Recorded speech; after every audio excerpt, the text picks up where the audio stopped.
Rural Voice Agri-Tech Show presented by National Cooperative Development Corporation। नमस्कार, मैं हूं Harvir Singh. Rural voice में आपका स्वागत है।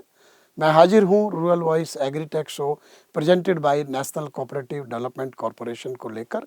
इस शो में हम कृषि क्षेत्र और उससे जुड़े काम धंधों के बारे में एक नई तकनीक की जानकारी देते हैं। इसका मकसद है किसानों को नई टेक्नोलॉजी से समृद्ध करना, ताकि वे उसका फ़ायदा उठाकर अपनी आय को बेहतर कर सकें। इस कार्यक्रम में हम एक नई तकनीक के बारे में जानकारी देते हैं। इसके साथ ही हम एक एक्सपर्ट विशेषज्ञ को लेकर के आते हैं जो तकनीक की बारीकियां आपको विस्तार से समझाते हैं। हाँ, इसके साथ ही हम एक ऐसे किसान को भी आपसे रूबरू कराते हैं जो खुद इस तकनीक का उपयोग कर रहे हैं और उसका फ़ायदा उठा रहे हैं, ताकि वह तकनीक का व्यावहारिक पक्ष आपके सामने रख सके। आज के रूरल वॉइस एग्रीटेक शो का विषय है बायोमास मैनेजमेंट टेक्नोलॉजी, यानी फसल अपशिष्ट प्रबंधन टेक्नोलॉजी। पर्यावरण संरक्षण और हवा की शुद्धता नीति निर्धारकों के लिए एक चुनौती बनी हुई है। हर साल जब सर्दियां आती हैं उससे थोड़ा पहले हवा कुछ भारी होने लगती है, खास तौर से दिल्ली और एनसीआर के इलाके की। उसकी एक बड़ी वजह के रूप में पंजाब, हरियाणा, पश्चिम उत्तर प्रदेश, राजस्थान, मध्य प्रदेश, उत्तराखंड में धान का जो पुआल है जलाने को उसकी वजह माना जाता है। असल में किसानों की एक समस्या है, पहली फसल और दूसरी फसल के बीच का छोटा अंतर है, इसलिए वो जल्दबाजी में खेत को तैयार करने के लिए ये कदम उठाते हैं। साल दर साल ये समस्या बढ़ी। जब से कंबाइन हार्वेस्टिंग किसानों ने शुरू की फसलों की, उससे ये समस्या ज़्यादा पैदा हुई। अब इस समस्या से निपटने के लिए फसल अवशेष प्रबंधन के ऊपर काम किया गया, टेक्नोलॉजी विकसित की गई, जिसमें मशीनों को ईजाद किया गया जो फसल अवशेष को वहीं उसी खेत में उसका निपटान करें, और इस तरीके का एक डिकम्पोजर घोल भी तैयार किया गया जिसके छिड़काव से जो फसल अवशेष है वहीं पर मिट्टी में गल जाते हैं और अगली फसल के लिए खेत तैयार करने के लिए ज़्यादा समय नहीं लगता। बायोमास मैनेजमेंट टेक्नोलॉजी पर बात करने के लिए आज हमारे एक्सपर्ट हैं डॉक्टर इंद्रमणि मिश्रा, जो भारतीय कृषि अनुसंधान संस्थान पूसा में एग्रीकल्चर इंजीनियरिंग विभाग के प्रमुख हैं और क्रॉप रेजिड्यू मैनेजमेंट में नोडल ऑफिसर हैं। आइए बात करते हैं डॉक्टर इंद्रमणि मिश्रा से। Doctor Indramani Mishra, rural voice agritech show में आपका स्वागत है। मेरा पहला सवाल आपसे है कि फसल अवशेष का जो प्रबंधन है वो एक बड़ी समस्या हमारे देश में बना हुआ है, ख़ास तौर से पर्यावरण को लेकर के जो प्रदूषण है और जो जलवायु परिवर्तन के पीछे इसको भी एक वजह के रूप में देखा जा रहा है।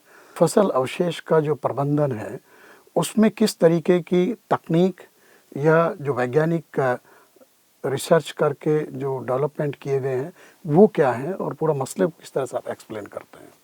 ये जो फसल अवशेष प्रबंधन है ये एक समस्या तो बना ही हुआ है, और पहले जैसे मैं ये मानता हूँ कि जैसे जैसे उत्पादन बढ़ा, हम स्वतंत्रता के बाद देखिए 50 मिलियन टन से आज हम 308 मिलियन टन के पास पहुँच गए। तो जब फसल यील्ड बढ़ी तो उसी तरह से फसल अवशेष की भी समस्या आई।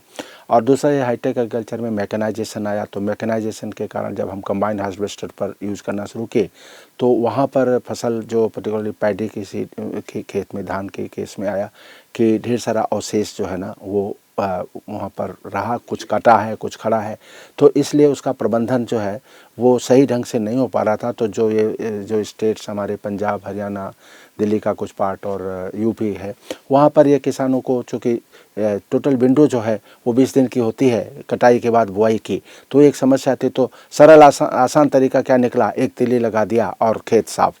लेकिन वो उसने क्या किया कि आपकी समस्या दो तरीके से बढ़ाई। एक तो स्वास्थ्य की समस्या बढ़ाई, क्योंकि जब पॉल्यूशन हुआ, ढेर सारा धुआं पूरे क्षेत्र में फैला, लोगों का स्वास्थ्य प्रभावित हुआ। दूसरा, मृदा स्वास्थ्य में भी ह्रास आया। मृदा स्वास्थ्य किस तरीके से कि उसमें जो उसका बायोलॉजिकल हेल्थ जो है, पर्टिकुलरली जीवाणु हैं, उसमें जो माइक्रोब्स हैं या हमारे मित्र कीट हैं वो मर गए।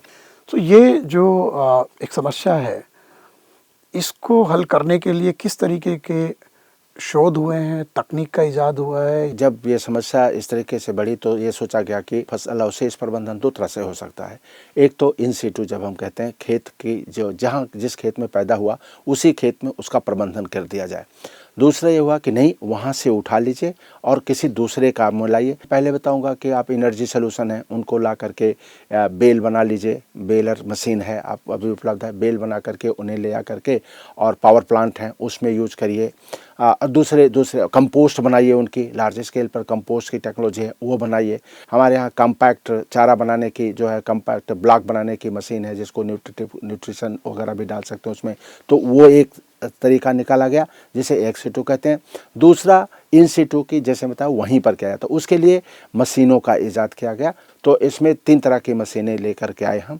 एक मशीन तो ऐसी हैं कि 2 मशीन जैसे हम सीड इसे जीरो टिल कहते हैं और हैप्पी सीडर, इसमें कटाई के बाद सीधे बुआई का जो आता है उससे काफ़ी राहत मिली। और रिवर्स व्हील एमबी प्लाऊ है, तो इनके द्वारा मिट्टी में अवशेष को मिट्टी के अंदर मिला दो और नमी है, मिट्टी के अंदर माइक्रोब होते हैं वो उसको गला देंगे। तीसरा जो कोशिश की गई और पहला मानेंगे कि साइज छोटा करने के लिए तो एसएमएस मशीन लाई गई, सुपर स्टार मैनेजमेंट, वो कंबाइन हार्वेस्टर के साथ इनबिल्ट की गई, माउंट की गई। और ये मैंडेटरी किया गया एक स्टेज पर कि जितनी भी कंबाइन हार्वेस्टर मशीन होगी उसमें सब में एसएमएस लगाना जरूरी होगा। तो ये तमाम तरीके के जो मशीनें ईजाद करके इसको समस्या को हल करने की कोशिश हुई है। उसके अलावा एक घोल जो है जिसको उसमें तमाम सारे माइक्रोब्स और उसको लेकर के बनाया गया है, वो क्या उपाय है और उसका कैसे उपयोग हो रहा है? बेसिकली ये फंगस हैं। फंगस का ये देखा गया कि वो क्रॉप रेजिड्यू को जल्दी डिकम्पोज करती हैं, तो वो उन फंगस को इकट्ठा करके साथ ऐसे फंगस को एक साथ लेकर के हमारे संस्थान में पूसा डिकम्पोजर टेक्नोलॉजी का इजाद किया गया। पूसा डिकम्पोजर को 2 फार्म में बनाया गया, एक तो कैप्सूल फार्म में 4 कैप्सूल का एक पाउच उपलब्ध है और या फिर बोतल फार्म में उसमें सोल्यूशन लिक्विड फार्म में। तो ये जो पाउच जो हमारा हुआ ये बहुत कैप्सूल फार्म पॉपुलर हुआ। 4 कैप्सूल एक हेक्टेयर के लिए सफिशिएंट है और उस 4 कैप्सूल से 25 लीटर आप घोल बना सकते हैं। उसमें ये जो कल्चर है इसके अलावा बेसन और गुड़ का एक रिकमेंडेड डोज के साथ हम इसको क्या कहते हैं बनाते हैं कल्चर को। कल्चर बनाने के बाद एक बार जब तैयार हो जाए तो उसको खेत पर हम छिड़काव करते हैं। छिड़काव के बाद एक देखेंगे मॉइस्चर कम है तो एक हल्का इरिगेशन दे करके जो मशीनें हमने बताया था जो अभी की जो रिवर्स व्हील एमबी प्लाऊ या रोटावेटर है जो अदरवाइज भी किसान कुछ हद तक इसको यूज कर रहे थे, वहाँ हमने कहा कि उसी प्रोसेस को एक्सीलरेट करने के लिए, त्वरित गति में करने के लिए, तो वो त्वरित गति में करके ये देखा गया कि 20 से 25 दिन में आपका खेत बिल्कुल अगली बुआई के लिए तैयार हो जाता है। आप जो नेशनल रिसोर्स मैनेजमेंट स्कूल है उसमें कोऑर्डिनेटर भी हैं किसानों के साथ, तो कितने क्षेत्रफल में आप लोगों की ये कोशिश कामयाब हो पाई है? पूसा डिकम्पोजर की बात है जिसमें हमने नारा दिया कि जलाओ नहीं गलाओ, तो गलाओ मतलब उसको वहीं पर डिकम्पोज करो। तो ये 4 साल से हम लोग डिमॉन्स्ट्रेट कर रहे थे। लास्ट ईयर लार्ज स्केल पर 2000 एकड़ में हमने यहाँ दिल्ली के गांव में किया और इस बार फिर हम लोग इसको लार्ज स्केल पर लेकर के जा रहे हैं। स्टेट गवर्नमेंट सामने आई, दिल्ली में बताया इस बार 4200 एकड़ पर ये छिड़काव का जो अरेंजमेंट किया गया है। हरियाणा सरकार आगे आई और वो भी हमसे मिल करके उन्होंने डिकम्पोजर लिया। 1 लाख एकड़ पर वो कर रहे हैं। 3000 एकड़ पर पंजाब सरकार आई, हमसे कांटेक्ट की इन संस्थान से, 3000 एकड़ पर वो कर रहे हैं। हमारी एक लाइसेंसी इंडस्ट्री है वो लोग 5 लाख एकड़ पे कर रहे हैं, जो 3 लाख एकड़ हरियाणा में है, 2 लाख एकड़ पंजाब में है। उत्तर प्रदेश सरकार सामने आई, वो लोग 10 लाख एकड़ पे कर रहे हैं। इस तरह से सारा जोड़ेंगे आप तो 17 लाख एकड़ पर इस बार जो है ना ये प्लान। तो ये मैं इसको दूसरे रूप में ये भी कहूँगा कि हमें अपनी टेक्नोलॉजी को आगे ले जाने में भी इनोवेशन है। डॉक्टर मिश्रा, आप रूरल वॉइस एग्रीटेक शो में आए और एक बहुत ही महत्वपूर्ण मुद्दे पर आपने विस्तार से जानकारी जो किसानों के लिए भी बेहतर है और आम जन के लिए भी उसके स्वास्थ्य के लिए एक बेहतर संकेत है। आपका बहुत बहुत शुक्रिया। बहुत बहुत धन्यवाद। अभी आपने बायोमास मैनेजमेंट पर हमारे आज के एक्सपर्ट डॉक्टर इंद्रमणि मिश्रा की जानकारी सुनी। अब हम बात करते हैं इस तकनीक का इस्तेमाल कर रहे किसान उमेश सिंह से। उमेश सिंह दिल्ली के हिरण की गांव में खेती करते हैं। आइए बात करते हैं उमेश सिंह से। Umesh Singh ji, rural voice agritech show में आपका स्वागत है। मेरा आपसे पहला सवाल है कि जो फसल अवशेष का जो प्रबंधन है, जो पहले उसको जलाया जाता था और उससे कई सारे नुकसान होते थे, अब आप उसको किस तरीके से उसका प्रबंधन कर रहे हैं और इसके बारे में आपको कैसे जागरूकता आई? सर हमारे को पहले इस चीज़ के बारे में जानकारी नहीं थी। पिछले साल हमारे को एग्रीकल्चर डिपार्टमेंट से जानकारी मिली। जो हार्वेस्टिंग करने के बाद में हमने पूछा डिकम्पोजर का स्प्रे कराया, उसके बाद में रोटावेटर चलाने के बाद पानी दे दिया ज़मीन में, तो 20-22 दिन के अंदर पराली गलकर खाद बन गई उसकी।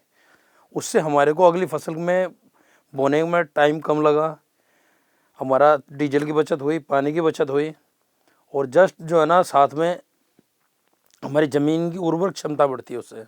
तो आपका बाकी किसानों को आप क्या कहना चाहेंगे? सर मैं तो यही कहना चाहूँगा, इससे जो है ना हमारी ज़मीन का भी स्वास्थ्य बेहतर रहेगा और जन स्वास्थ्य भी बेहतर रहेगा, क्योंकि जो प्रदूषण होगा पराली जलाने से वो हमारे स्वास्थ्य के लिए नुकसानदेह है। तो कितने एकड़ ज़मीन में आपने ये स्प्रे और जो उसके बाद जुताई के माध्यम से उसको अवशेष को मिट्टी में मिलाया? पिछले साल मैंने सर करीब 45 एकड़ में करवाया था स्प्रे, और अब की बार जो है ना कुछ कम वो रखी थी ज़मीन, धान कम लगा रखा था, तो मेरा अभी कुछ कटाई चल रही है, कटाई होने के बाद में ही स्प्रे कराऊंगा मैं।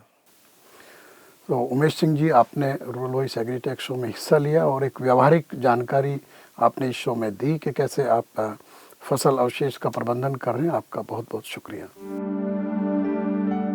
तो आज के लिए रूरल वॉइस एग्रीटेक शो में बस इतना ही। उम्मीद है आपको यह एपिसोड पसंद आया होगा और इसमें जो जानकारी दी गई वो आपके लिए फ़ायदेमंद होगी। एक बार फिर हम अगले शो में हाजिर होंगे एक नई तकनीक की जानकारी को लेकर। आप शो से जुड़ी जानकारी के लिए हमारे email, social media handle, YouTube, Facebook, Twitter, Instagram और लिंक्डइन पर हमसे जुड़ सकते हैं।